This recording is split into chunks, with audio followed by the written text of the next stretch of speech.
안녕하세요. 오늘도 사연 살롱을 찾아주셔서 감사합니다. 결혼 4년차 여성이에요. 저는 현재 남편과 이혼하고 친정엄마와 함께 유치원생 아들을 키우며 살고 있어요. 일찌감치 독신으로 살겠다고 마음먹은 탓에 친구들보다 결혼이 늦었는데 결과적으로는 친구들보다 일찍 혼자가 됐네요. 4년간의 결혼 생활로 잃은 건 정말 많았지만 그래도 우리 아들을 얻을 수 있었기에 헛된 시간은 아니었다고 생각해요. 다만 내 인생의 4년을, 아니 연애 기간까지 포함하면 6년을 갉아먹은 남편이라는 작자는 절대로 용서를 못할 것 같네요. 그래서 공개적으로 개망신 한번 당해보라고 이렇게 사연을 보냅니다. 제가 독신을 결심했던 건 제 부모님 때문이었어요. 어릴 때부터 저희 집은 다른 집과는 환경이 많이 달랐어요. 아빠가 엄마랑 저와 함께 살지 않으셨거든요. 아빠는 한 달에 한두 번 집에 오셔서 저랑 놀아주시다가 제가 잠들었다가 아침에 일어나 보면 어김없이 사라지고 안 계셨어요. 엄마 말로는 아빠 직장이 멀리 있어서 아침 일찍 서둘러서 돌아가셨다고 하시더라고요. 아무리 그래도 그렇지 인사도 안 하고 가버린 아빠 때문에 심통이 났던 게 한두 번이 아니에요. 그럴 때마다 엄마는 제가 알아듣도록 상황을 설명해 주셨어요. 아빠 회사가 서울에서 먼 곳에 있어서 회사 주변 사택에서 지내시기 때문에 집에는 가끔 들릴 수밖에 없다고 말이죠. 물론 그 점은 많이 아쉬웠지만 그래도 제가 아빠한테 전화를 하면 늘 반갑게 받아주셨고 제 유치원 입학식이나 졸업식 그리고 학예회 때도 꼭 참석해 주셨기 때문에 아빠랑 떨어져 살아도 외롭거나 하지는 않았어요. 아빠는 집에 오실 때마다 선물을 하나름 가지고 오셨는데 하나같이 값비싼 것들로 또래 친구들한테 부러움을 살 만한 것들이었어요. 그래서 그때는 아빠가 함께 살지 않는 것 외에는 그리 심각하게 생각해 본 적이 없었어요. 그러다가 3학년 때부터는 집에 오는 대신 제 생일이나 어린이날에도 전화 연락만 하셔서 서운한 마음이 커지기 시작했어요. 그러다 5학년이 되고부터는 그런 연락조차 끊어지게 됐어요. 그때 저는 우리 부모님이 헤어지셨다는 걸 짐작할 수 있었어요. 이처럼 이혼이 흔하게 들리던 시절은 아니긴 했지만 그래도 5학년 정도면 이혼이 뭔지는 알만한 나이였거든요. 그래서 하루는 친한 친구한테 진지하게 물어보았어요. 우리 집 상황과 그동안 아빠가 직장 때문에 엄마와 나랑 떨어져 지낸 것, 그리고 몇 년 전부터는 집에도 오지 않고 가끔 전화통화만 했다는 것까지 모두 다 털어놓은 거죠. 제 얘기를 들은 친구는 제가 예상하는 것과 같은 결론을 내리더군요. 저희 부모님이 이혼한 것 같다고요. 그런데 얼마 뒤 저에 대한 소문이 우리 학년 전체에 퍼지는 사건이 벌어졌어요. 저희 부모님이 정상적인 부부가 아니라는 소문이었죠. 저희 부모님 사이가 다른 부모님처럼 가깝지 않다는 건 저도 솔직히 머리가 커가면서 눈치를 채고 있었기에 그 소문이 허황되게 들리지만은 않았어요. 오히려 감추고 싶었던 치부가 드러났다는 생각을 했으니까요. 그런데 소문의 내용이 제가 생각했던 것과는 달랐다는 게 문제였죠. 부모님이 이혼이 문제가 아니라 애초에 저희 부모님이 서류상으로는 부부가 아니라는 거였어요. 그러니까 저희 엄마가 정부인이 아닌 첩이라는 얘기였죠. 호적상 제 엄마는 다른 사람이라는 얘기예요. 아빠의 본부인 말이에요. 생각지도 못했던 사실이 마치 사실인 양 소문이 퍼지자 어떻게 반응해야 할지 모르겠더라고요. 처음엔 정말 소문대로 내가 첩의 딸인 건가 의구심이 생겼는데 제 상황을 소문에 대입해보니 이혼보다는 불륜에 가깝다는 결론을 내리게 됐거든요. 지금 생각해보면 그때 엄마한테 솔직히 물어봤어야 했는데 겁이 나서 그러지 못했던 게 상황을 더 악화시킨 요인이 아닌가 생각해요. 당시 제게 가장 충격으로 다가온 건 친구들의 반응이었어요. 정확히는 친구 엄마들의 반응이라고 하는 게 맞겠지만요. 제 출신에 대한 소문이 퍼지고 얼마 지나지 않아 저를 포함해 넷이서 같이 다니던 친구 중 하나가 생일을 맞았어요. 당연히 그 친구 생일 파티에 갈 생각을 하고 있었는데 생일 전날 저를 뺀 셋이서 교실 뒤에 모여 뭔가 중요한 얘기를 하는 것 같더라고요. 제가 다가갔더니 말을 뚝 끊는 게 모르긴 해도 저와 관련된 얘기를 한 것 같았어요. 평소 같으면 무슨 얘기냐고 왜 나만 빼고 하냐고 투정을 부렸겠지만 저에 대한 소문이 퍼진 상황이라 그랬는지 괜히 주눅이 들어서 그러지 못하겠더라고요. 그래서 애들 눈치만 살폈는데 방과 후 집에 갈 때 친구 하나가 제게 와서 그러는 거예요. 민정아, 너 혜진이 생일 파티 초대장 받았어? 아니, 하나 너는 받았어? 응, 받았어. 사실은 있잖아. 혜진이는 널 초대하고 싶어 했는데 혜진이네 엄마가 초대하지 말라고 그랬대. 너 초대하면 생일 파티 안 열어준다고. 그래서 너만 초대 못한 거야. 내가 이 얘기 해줬다고 말하면 안 된다. 그 말을 들으니 애들이 왜 내 눈치를 보면 교실 뒤에서 몰래 얘기를 나눴는지 알 것 같았어요. 그때는 나를 초대하지 못하게 하는 친구 엄마도 미웠지만 그런다고 나만 빼고 다른 친구들만 초대한 혜진이가 더 미웠어요. 2학년 때부터 단짝처럼 지냈던 사이라서 배신감도 더 컸던 것 같아요. 하지만 그날 밤 침대에 누워 곰곰이 생각해보니까 내가 혜진이었어도 어쩔 수 없었을 거라는 생각이 들었어요. 내가 혜진이었다고 해도 엄마가 초대하지 말라고 하면 어쩔 수 없었을 테니까요. 그래서 다음날 학교에서 혜진이한테 생일 선물만 전해주었어요. 그리고는 엄마랑 어디를 가야 해서 생일 파티엔 못 갈 것 같다고 거짓말로 선수를 쳤어. 그때 혜진이의 표정은 아직도 잊을 수가 없어요. 딱 봐도 다행이다 라고 생각하는 게 보였거든요. 즐거워야 할 생일에 저 때문에 얼마나 마음고생을 했을지 생각하니 지금 다시 생각해도 미안하네요. 아무튼 그날 제 거짓말 덕분에 혜진이는 저만 빼고 친구들을 초대했다는 거에 대한 죄책감을 조금은 덜 수 있었을 거예요. 하지만 모든 사실을 알고 있는 저로서는 마음에 상처가 되는 일이었죠. 그 일 이후 저는 친했던 친구들과 점점 거리감을 느끼게 되었고 그러다가 6학년 때 반이 갈라지면서는 저만 그 무리에서 떨어져 나오게 되었어요. 이후로 저는 친구들과 무리지어 다니는 일은 없었어요. 친구들과 관계가 멀어지는 만큼 엄마와도 점점 사이가 소원해졌어요. 저희 엄마랑 아빠가 얼마나 대단한 사랑을 했는지는 모르겠지만 누군가의 가슴에 못질을 하는 사람이라면 절대로 용서받을 수 없다고 생각했거든요. 당시 저는 적어도 불륜에 한해서는 자식인 나조차도 부모님의 잘못을 이해해 주어서는 안 된다는 강박관념에 사로잡혀 있었던 것 같아요. 그래서 엄마와 거리를 두고 삐딱하게 굴기 시작했죠. 하지만 이런 사정을 모르는 엄마로서는 그저 제게 이른 사춘기가 온 게 아닌가 생각할 뿐이었어요. 시간은 흘러 제가 고등학생이 되었을 때였어요. 아빠는 수년째 더 이상 제게 전화도 연락도 하지 않는 상황이었는데 집으로 아빠 비서분이 찾아오셨더라고요. 두 분이 나눈 얘기는 정확히 듣지는 못했지만 뜨문뜨문 들은 단어를 조합해보면 아빠 건강이 많이 안 좋아지셨다는 얘기 같더라고요. 그래서 그런가 보다 하고 있었는데 1학년 1학기가 끝나가던 무렵 아빠가 세상을 떠나셨다는 부고가 날아든 거예요. 엄마는 아빠의 비서분한테 연락을 받자마자 저를 데리고 장례식장으로 가셨어요. 장례식장으로 향하는 택시 안에서 정말이지 오만 가지 생각이 다 들더라고요. 혹시 사람들 앞에서 아빠 부인이 엄마한테 행패를 부리진 않을까? 엄마랑 내가 등장하면 사람들이 수군대며 손가락질을 하지 않을까? 그때 나는 어떻게 행동해야 하는 걸까 등등 아빠와 이별을 하는 이 순간이 슬프기도 했지만 그보다는 엄마와 제 걱정이 더 컸어요. 그런데 막상 장례식장에 도착해보니 아무도 저와 엄마에 대해 모르는 것 같더라고요.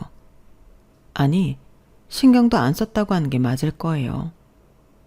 아빠의 비서분을 제외하고 상복을 입고 자식들과 함께 빈소를 지켜던 아빠의 부인만 저희 모녀를 알아보는 눈치였어요. 그런데 예상과 달리 아빠 부인이 저희 엄마한테 와줘서 고맙다고 정중하게 인사를 하시지 뭐예요. 아빠의 아들, 딸들도 깍듯하게 저희 모녀를 맞아주었고요. 세상에, 본초와 첩이 이렇게도 사이가 좋을 수 있을까? 잘못 푼 수학 문제처럼 도출된 답에 대한 확신이 뚝 떨어지는 순간이었죠. 그날 문상을 끝내고 집으로 돌아오는데 아무래도 이 모든 상황이 이해가 안 가서 엄마한테 물었어요. 엄마는 아빠가 돌아가셨는데 슬프지도 않아? 남의 남편까지 뺏어서 했던 사랑인데 아무리 헤어졌다고 해도 이건 좀 너무하잖아. 어떻게 눈물 한 방울을 안 흘려? 고작 그 정도의 사랑하자고 다른 사람들 눈에서 피눈물을 뽑은 거냐고.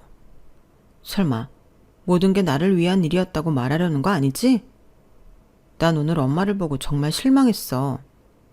그러자 엄마는 마른 하늘에서 날벼락을 맞은 사람처럼 멍한 표정으로 저를 바라보았어요. 그리고는 뭔가 떠오른 듯 제게 묻더군요.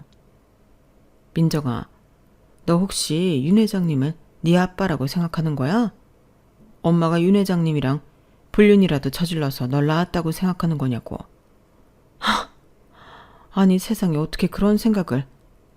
한숨을 푹푹 쉬던 엄마는 그제서야 제 출생의 비밀을 털어놓으셨어요. 제 아빠는 윤 회장님이 아니라 윤 회장님을 모시던 기사였다는 걸요. 윤 회장님과 나이 차이도 얼마 안 나고 워낙 오래 회장님을 모셔왔기 때문에 두 분은 사석에서 형동생으로 지냈다고 하더군요. 엄마는 아빠 직업이 운전기사라는 게 마음에 들지는 않았지만 워낙 성실하고 바른 사람이라서 결혼을 결심했다고 했어요. 그런데 막상 결혼을 하고 보니 요즘 말로 표현하자면 워커홀릭도 이런 워커홀릭이 없었던 거죠. 아빠 머릿속에는 오직 회장님 수행밖에는 없는 사람 같았대요. 당시엔 회장님이 선대 회장님한테 회사를 물려받기 전이라서 사장 직함을 달고 있었는데 회장직을 물려받으려고 다른 형제들과 경쟁을 하던 시기라 사장 기사인 아빠도 무척 바쁘게 뛰어다녔던 모양이에요. 밤이고 낮이고 연락이 오면 만사 제쳐두고 달려갈 정도로요. 당시 미용실을 하던 엄마가 강도한테 습격을 당해 다쳤는데도 아빠는 나중에서야 병원으로 오셨고 엄마 생일이나 기념일은 당연히 잊고 지내기 일쑤였대요. 심지어 저희 외할아버지께서 세상을 떠나셨을 때는 외동딸인 엄마 대신 상주 노릇을 해야 했는데 사장님 전화 한 통에 그대로 장례식장을 박차고 나가버렸다더군요. 그 일 이후 아빠한테 완전히 마음이 떠난 엄마는 결국 이혼을 요구하셨어요. 고작 몇 년 살고 이혼을 한 엄마는 얼마 뒤 저를 임신한 사실을 알게 된 거예요. 여자 혼자 자식을 낳아 기르는 게 겁이 났던 엄마는 아빠한테 임신 사실을 알렸고 두 분은 다시 재결합을 하게 되었죠. 하지만 다시 혼인신고를 하기도 전에 사고가 난 거예요. 회장님을 모시고 차를 몰고 가던 중 졸면서 역주행을 한 덤프트럭과 정면 충돌을 한 거예요. 그런데 뒷자리에 있던 회장님은 경미한 부상 외엔 멀쩡했는데 저희 아빠는 그 자리에서 즉사한 거예요. 경찰이 사고 상황을 수사하다 보니 아빠가 일부러 핸들을 틀어 회장님을 보호했다는 걸 알게 되었죠. 자신의 목숨을 구하고 세상을 떠난 직원한테 미안하고 고마웠던 회장님은 엄마한테 자신이 가지고 있던 경기도 일대 땅 중 일부를 주셨어요. 그리고는 제가 태어났을 때 병원비도 다 대주시고 가끔씩 저희 엄마 가게에 찾아와 사는 모습을 둘러보고 가시곤 하셨죠. 그러다가 제가 동네 아이들한테 아빠 없는 애라는 소리를 들었다는 걸 알고는 아이들 앞에서 제 아빠인 척 연기를 해주셨던 거예요. 그 일을 시작으로 저를 위한 하얀 거짓말을 해주시러 제 유치원 입학식과 졸업식 때도 와주시고 국민학교 입학식 날에도 오셔서 맛있는 걸 사주고 가셨던 거예요. 저는 그런 회장님을 철석같이 아빠로 믿고 따랐고 자신을 구하려 목숨을 바친 직원을 생각해 어린 저를 위한 거짓말을 이어가셨던 거예요. 엄마는 제가 저러다 머리가 크면 알겠거니 했던 건데 제가 더 이상 회장님을 찾지 않자 진실을 얘기해줄 타이밍을 놓치고 만 거였죠. 엄마는 제가 진실을 알고 있다고 지레짐작했고 저는 제가 말하면 엄마가 가슴 아플 것 같아 입을 다물었던 거예요. 우리 모녀의 서로에 대한 배려가 이렇게 엄청난 상황을 만들었던 거고요. 17살이 되고서야 내 출생의 비밀을 온전히 알게 된 저는 그동안 오해로 인해 내가 받았던 말도 안 되는 차별에 화가 났어요. 진작 알았다면 그런 말도 안 되는 소문을 퍼뜨린 친구 엄마를 찾아가 한바탕 난리를 치는 건데 하고 말이죠. 하지만 이미 지나간 일, 이제 와서 제가 당한 일들을 되돌릴 수는 없는 거잖아요. 그래서 억울한 과거는 잊고 앞만 보고 살자 생각했어요. 다시 친구도 사귀고 또래들과 어울리려고 노력한 거죠. 그렇게 수년 만에 다시 원래의 내 모습을 되찾은 저는 대학에 진학하고 졸업 후 회사에 취직한 이후에도 주변에 사람이 끊이지 않았어요. 그런데 이상하게 결혼에 대한 생각은 안 바뀌더라고요.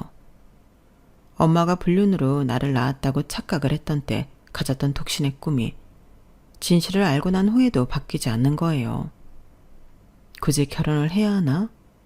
엄마랑 둘이 살면서 하고 싶은 거 하고 엄마랑 여행 다닐 거 다니고 맛있는 거 먹으러 다니면 그게 최고의 인생이 아닐까 하고 말이에요.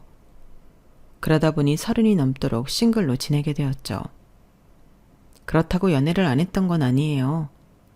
대학 시절부터 많지는 않아도 몇 번 연애를 경험했으니까요.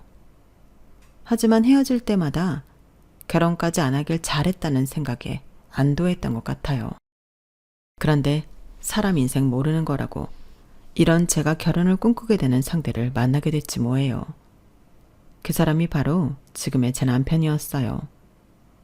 남편을 만난 건 제가 7년 다닌 직장을 그만두고 제 회사를 차린 지 반년이 막 지난 시점이었어요. 그동안 회사에 소속돼 직장인으로 살면서 회사가 내 등에 빨대를 꽂고 노동력 착취를 한다고 생각했어요. 그래서 회사를 박차고 나와 내 회사를 차린 거였죠. 그런데 막상 회사를 나와서 현실을 맞닥뜨리고 나니 내가 뭔가 대단한 착각을 해왔다는 걸 깨달을 수 있었어요. 제가 느낀 가장 큰 변화는 거래처 사람들의 대접이었어요. 어떻게 보면 그건 당연한 거였는지도 몰라요. 제가 대기업에 다닐 땐 회사를 등에 업고 갑의 위치에서 그들을 만났다면 퇴사 후에는 철저히 을의 위치가 되어 그들과 일적으로 만나게 된 거니까요. 지금까지 저는 제 능력으로 이들한테 그만한 대접을 받았다고 착각해왔던 거예요. 호가 호의가 따로 없었는데 말이죠. 그 간극을 실전에서 터져가며 명확히 알게 된 저는 마음의 상처도 많이 받고 자신감도 현저히 떨어진 상태였어요. 회사를 차릴 땐 반년 정도 버티면 어느 정도 자리를 잡지 않을까 생각했었는데 자리를 잡기는커녕 매달 돌아오는 직원들 월급날이 겁이 날 정도였어요. 그러던 차에 이전 회사에 다닐 때 한번 함께 협력을 했던 회사에서 연락이 온 거예요. 죽으란 법은 없다고 그 협업 덕분에 한동안 직원들 월급 걱정은 안 해도 되게 되었죠. 그때 상대 회사 측 책임자가 제 남편이었어요. 남편과는 초면이었는데 이전에 함께 일했던 직원 말에 따르면 성격도 좋고 일도 무척 잘한다고 하더라고요. 아니나 다를까 일처리가 확실히 빠르고 확실하더라고요. 중간에 양사 간의 이견 때문에 난간에 봉착했었는데 그때 저희 쪽 상황을 많이 이해해주고 편의를 봐준 것도 남편이었고 덕분에 큰 문제 없이 일을 마칠 수 있었어요. 그 일 이후 남편과는 종종 메신저로 연락도 하고 우리 회사 연말 회식 때도 초대해서 함께 크리스마스도 보냈어요. 그러다 사적인 얘기도 나누는 사이가 됐고 남편의 불우했던 과거사도 알게 되었어요. 남편은 어릴 때 사고로 부모님을 잃은 이후 큰아버지 집에서 살았다고 해요. 남들은 큰아버지 부부가 나를 데려다 키운 걸로 아는데 사실은 그 반대였어. 우리 부모님이 남긴 집에 큰아버지 가족이 들어와 살았으니까 우리 아버지 차도 가져가고 엄마 옷장에 걸려있던 모피코트며 명품 백들도 다 가져갔어. 내 방은 고등학생인 사촌형 쓰게 한다고 나는 사촌 누나랑 같이 방을 쓰라는 거야. 부모님이 돌아가신 뒤로 나는 모든 걸 다 큰아버지 가족한테 뺏겼어. 그 정도 뺏어갔으면 적어도 나를 대학은 보내줘야 하잖아. 근데 오히려 나보고 키워준 값을 내놓으라고 그러더라고. 주객이 전도됐다는 말을 그때 처절하게 실감했지. 그럼 법적으로 해결하지 그랬어. 이미 집이고 뭐고 돈 될 만한 건 다 담보 잡혀서 오히려 빚밖에 안 남았더라고. 내가 그렇게 어리지만 않았어도 부모님이 남겨주신 재산을 그렇게 허망하게 날리지는 않았을 텐데. 생각해보면 처음부터 내 돈이 아니었기 때문에 그런 게 아닐까 생각해. 사라진 돈에 대한 미련은 없어. 남편은 큰아버지 가족들한테 모든 걸 뺏기고도 은혜도 모르는 막대 먹이는 놈이 되었다고 했어요. 대학에 들어간 이후 집을 나와 혼자 힘으로 살았다고 하니 대단한 사람이라는 생각이 들더군요. 자신을 키워준 큰아버지 가족과도 연락을 끊은 채 혼자 살고 있다는 얘기를 듣고는 명절에 모른 척 할 수가 없더라고요.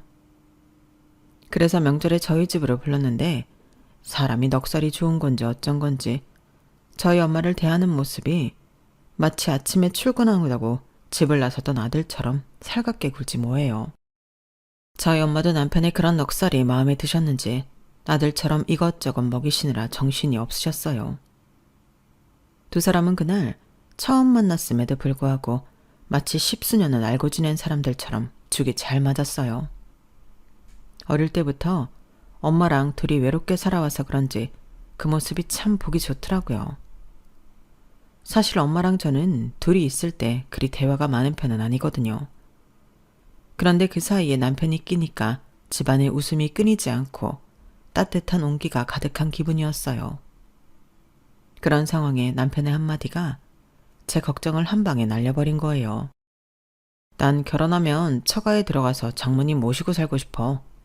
자라면서 많이 외로웠거든. 집안의 사람들로 북적였어도 늘 나만 외톨이였으니까.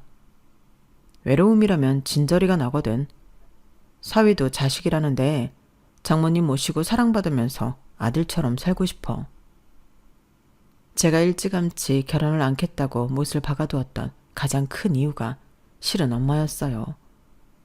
엄마를 혼자 두고 결혼을 엄두가 나지 않았거든요. 그렇다고 남의 아들한테 내 엄마를 함께 모시고 살자고 할 만큼 제가 뻔뻔하지도 못해서 나 혼자 책임지고 살자 했던 거죠. 그런데 먼저 나서서 장모를 모시고 살겠다니 저로서는 마음이 동할 수밖에요. 물론 결혼 얘기가 나오고 우리 엄마를 모시고 살겠다고 하자 엄마가 극구 반대하셔서 친정살이는 없던 일로 되었지만요. 남편은 못내 그게 아쉬웠는지 제 친정 가까운 곳에 신혼집을 얻자고 해서 엄마 집에서 도보 7분 거리에 있는 집을 구했어요. 연애할 때도 그랬지만 결혼을 한 뒤에도 남편은 저희 엄마한텐 정말 잘했어요. 호칭부터 장모님이 아닌 엄마였으니 말 다 했죠. 우리 집도 그렇고 남편 쪽도 그렇고 결혼식에 부를 사람이 없어서 따로 식은 올리지 않았어요.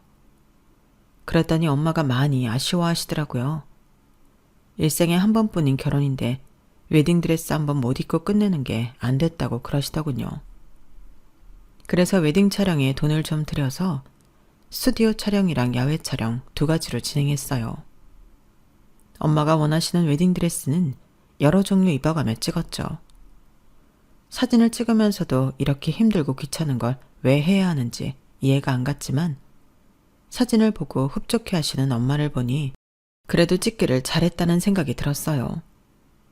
남편은 웨딩 촬영 업체에 부탁해 가장 잘 나온 사진 중 하나는 크게 현상해 액자까지 해서 받아왔는데 그걸 우리 집이 아닌 엄마 집 거실에 떡하니 걸더라고요.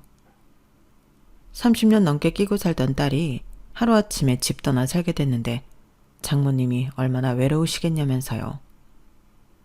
그 말을 들으니 딸인 저도 못한 생각을 해준 남편 앞에서 고개를 못 들겠더라고요. 직접 낳은 딸보다도 장모한테 잘하는 사위다 보니 엄마의 사위 사랑은 엄청났어요. 남편 또한 장모 사랑이 대단했고요. 특히 남편은 머리할 때가 되면 헤어샵에 안 가고 저희 엄마한테 가곤 했어요. 자기 머리 좀 잘라달라고요. 처음엔 왜 엄마를 귀찮게 하나 내심 불만이었는데 남편이 그러더라고요. 일선에서 물러나면 가장 먼저 무슨 생각이 드는지 알아? 내가 쓸모 없어졌구나, 이거라고. 적어도 나라도 장모님 아니면 안 된다고 매번 찾아가면 장모님이 사위 머리를 잘라주실 때만큼은 아, 내가 필요한 사람이구나 라는 생각이 드실 거 아니야. 우리 장모님 마음 다치지 않게 하기 위해서라도 내 머리는 장모님한테 맡길 거야. 그리고 아직 장모님 솜씨가 녹슬지 않았다고. 남편의 말에 또 한 번 감동하게 되더군요. 남편 말대로 엄마는 이제 연세가 드셔서 미용실도 그만두신 지 꽤 됐는데도 남편은 꼭 저희 엄마한테 머리를 맡기곤 했어요. 엄마, 나는 엄마가 머리 잘라줄 때가 얼마나 행복한지 몰라. 사각사각 가해질 소리만 들어도 너무 좋아서 미친놈처럼 실실 웃잖아. 어쩌면 우리 엄마는 못하는 게 없을까? 머리도 잘 자르고 음식 솜씨도 좋고. 다음 생에는 진짜 엄마 아들로 태어나고 싶다. 그게 내 소원이야. 아유, 우리 사위는 어디 가도 굶지는 않겠어. 이렇게 말할 때마다 사람 마음을 뺏어가는데 어떻게 안 예뻐하냐고. 입속의 혀처럼 달달한 말들만 쏟아내는 사위 앞에서 엄마는 얼굴에 미소가 떠나지 않았어요. 내가 못하는 효도를 남편이 대신해주는 것 같아서 때로는 미안하기도 하고 고맙기도 했어요. 내 인생에서 이렇게 행복한 시간이 있었나 싶을 정도로 남편 덕분에 행복을 만끽하는 시간이 이어졌어요.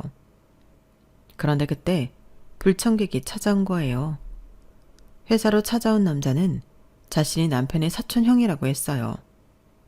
뒤늦게 우리 부부의 결혼 소식을 접하고는 서둘러 왔다면서 다짜고짜 남편을 믿지 말라고 하더군요. 그 자식 완전 사기꾼이에요. 오죽하면 친척이 내가 이런 소리를 하겠어요. 집도 절도 없는 고아놈을 데려다 키워준 내 부모님을 다 늙어서 길바닥에 나앉게 한 배은망덕한 놈이라고요. 우리 가족뿐만이 아니에요. 친척들 중에 그 자식 때문에 돈 안 뜯긴 사람이 없을 정도라고요. 그러니 그쪽도 더 늦기 전에 그 자식한테서 떨어지세요. 영문도 모른 채 남편이 사기꾼이라는 소리를 들은 자는 증거를 보여달라고 했어요. 그러자 남자는 되려 화를 내며 그러더군요. 그런 게 있으면 내가 먼저 그 자식을 교도소에 쳐넣지 당신을 찾아봤겠어요?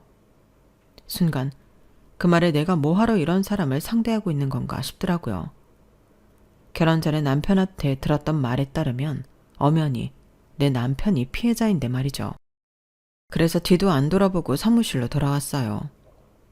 몇 번 같은 번호로 제게 전화가 오긴 했지만 제가 받지 않자 어느 순간부터 연락이 없더라고요. 남편한테 이 얘기를 할까도 생각했지만 그때는 이런 일마저 남편한테 상처가 될 거라는 생각이 들어서 말하지 않는 게 낫겠다 싶었어요. 그리고 무엇보다도 지금 우리 가정의 행복을 깨고 싶지 않은 마음이 가장 컸고요. 결혼하고 이듬해 제가 출산을 하자 엄마는 제가 일을 하는 동안 우리 아들을 봐주셨어요. 연세도 있으셔서 도우미를 쓰겠다고 했지만 엄마가 굳이 봐주시겠다고 하셨거든요. 그래서 도우미 비용을 차라리 엄마한테 드리고 우리 아들을 맡기게 되었어요. 그렇게 시작한 엄마의 손자 육아는 지금까지도 이어지고 있어요. 저희 아들이 어린이집에 들어가고부터는 그래도 엄마가 개인 시간을 가질 틈이 생겼지만 그 전에는 정말 많이 힘드셨을 거예요. 그런 수고로움을 잘 알기에 남편도 저도 평소에 엄마한테 금융치료를 해드리려고 노력했어요. 그런데 얼마 전에 남편이 뜬금없이 그러더라고요. 교수도 안식년이 있는데 직장인도 15년 근속했으면 1년 정도는 쉬어도 되는 거 아니냐고요. 한마디로 재충전의 시간을 갖고 싶다고 회사를 그만두고 싶다는 얘기였어요. 당신 벌이도 있고 내 월급 없다고 당장 우리가 어떻게 되는 건 아니잖아.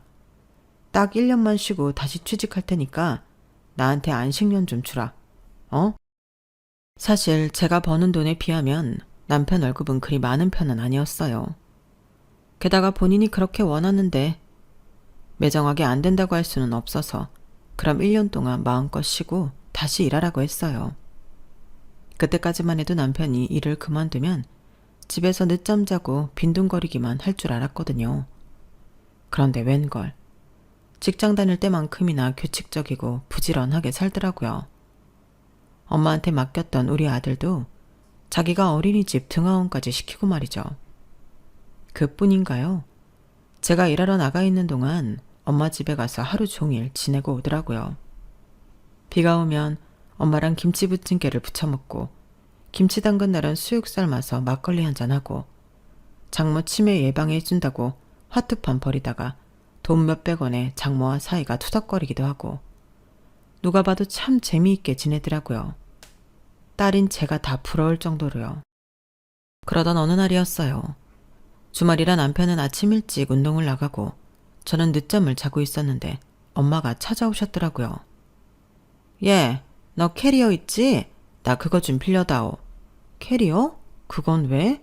엄마 어디 가? 장서방이 얘기 안 해? 난 또 너도 아는 줄 알았지. 얘, 장서방이 퇴직금 받았다고? 나 칠순잔치 대신 크루즈 여행 보내준단다. 칠순잔치 해봐야 뭐하니?